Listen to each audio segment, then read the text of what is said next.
without voice with the other person, and they are sending many text messages, many picture messages, many video and other kind of data. So, this FDMA is not useful for other digital transmissions or other digital data transmissions. Application, it was used in earlier telephone systems as already discussed. So, the newer and the most useful multiple access technique, that is CDMA, code division multiple access, to allow many users to share simultaneously a finite amount of radio spectrum for high quality of communication without degradation in performance of the system.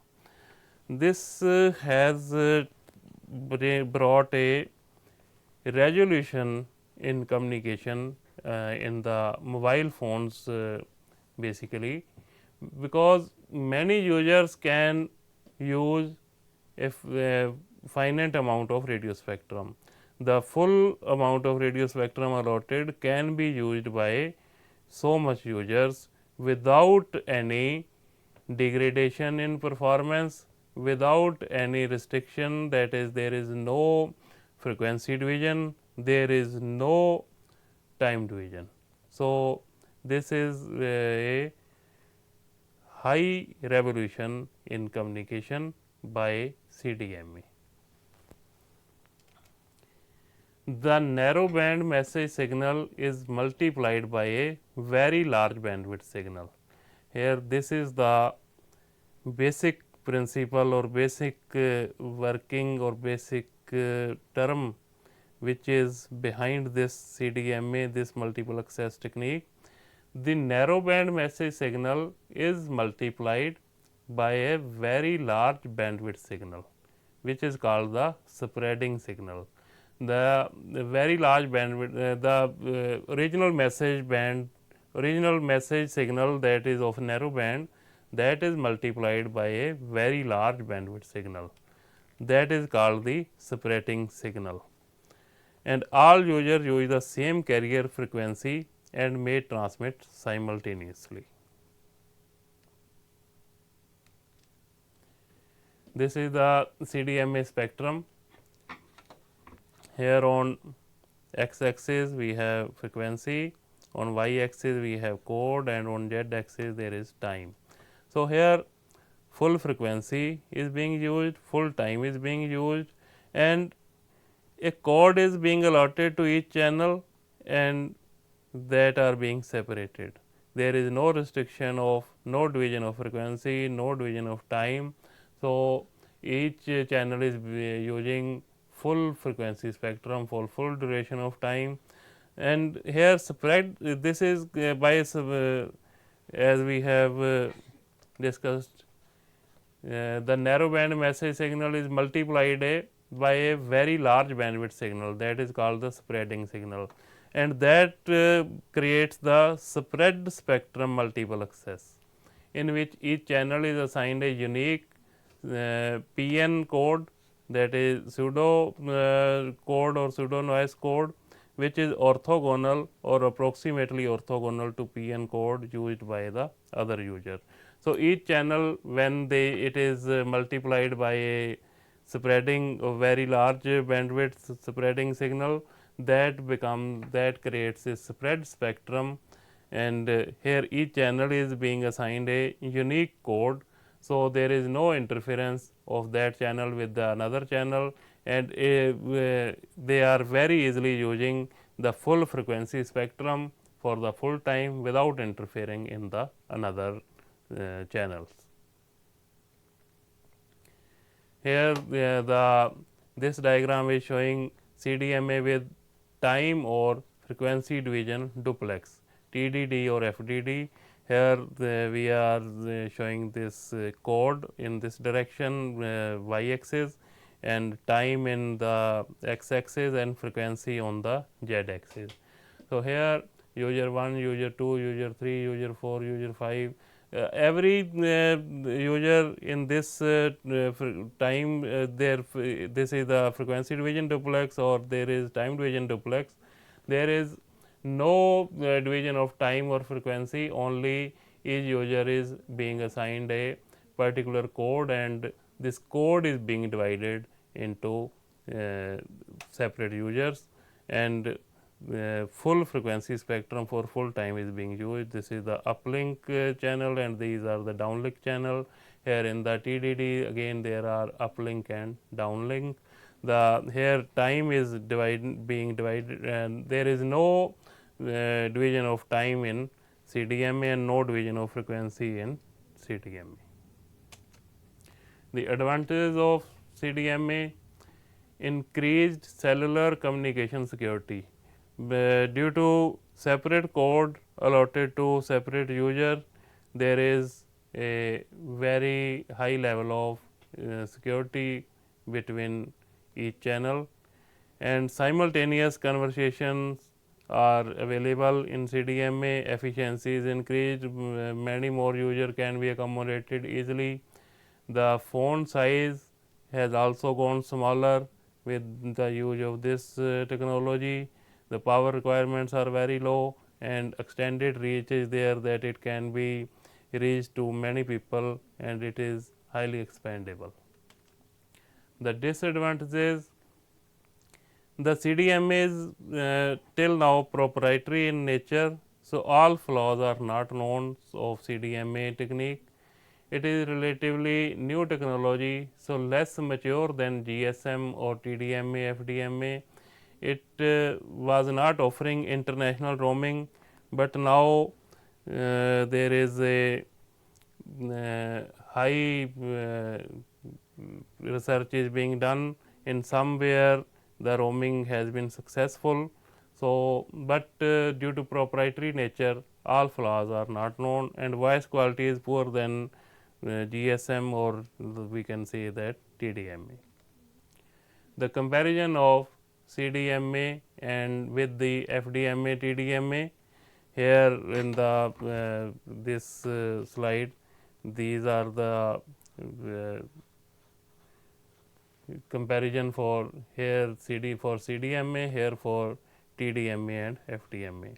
It can in CDMA it can tolerate a fair amount of interference, but TDMA, FDMA interference is not tolerable.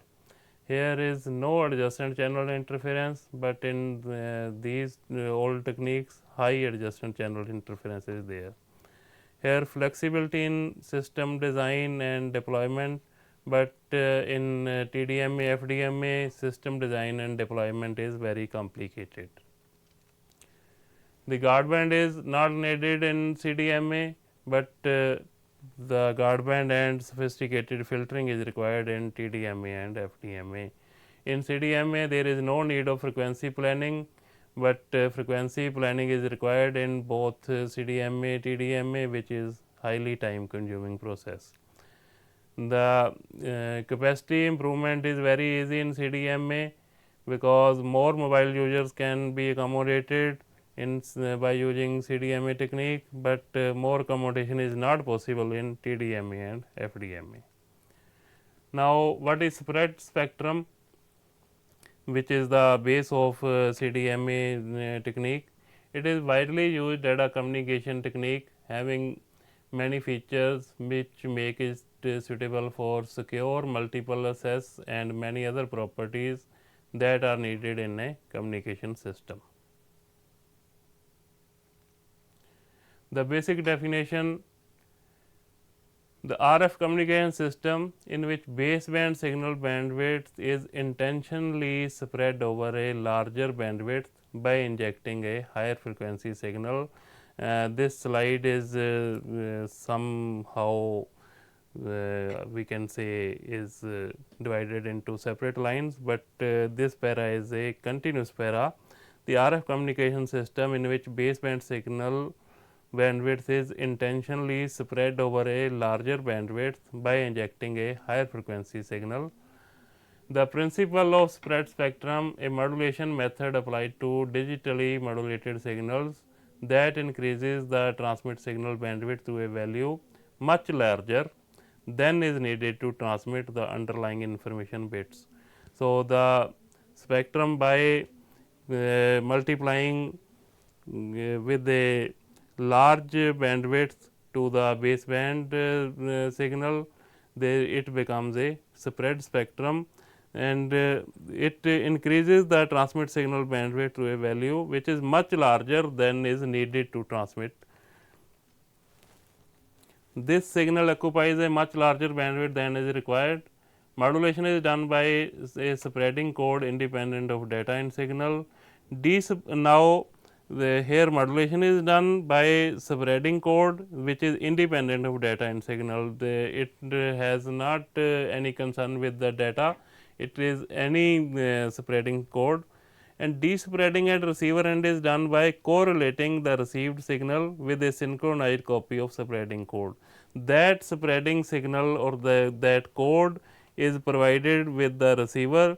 So, by correlating with that copy of that synchronized copy of spreading code, the receiver can easily despread the data and it can receive its signal without any interference with the another signals.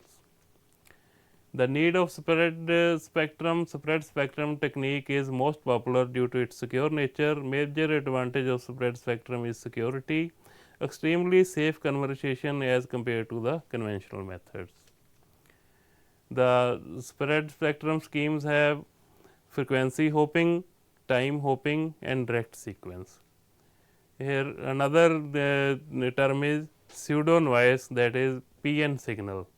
To protect the signal, the code used is pseudo random. It appears random but is actually deterministic. The receiver can reconstruct the code for synchronous detection, and it is also known as noise signal as it appears like a disturbance to data. Because this is a large bandwidth signal, it is only known to the receiver for the particular transmitter. So, for another receivers this is a noise, but for the particular receiver this signal is its pseudo signal which can be used for synchronous detection of the data.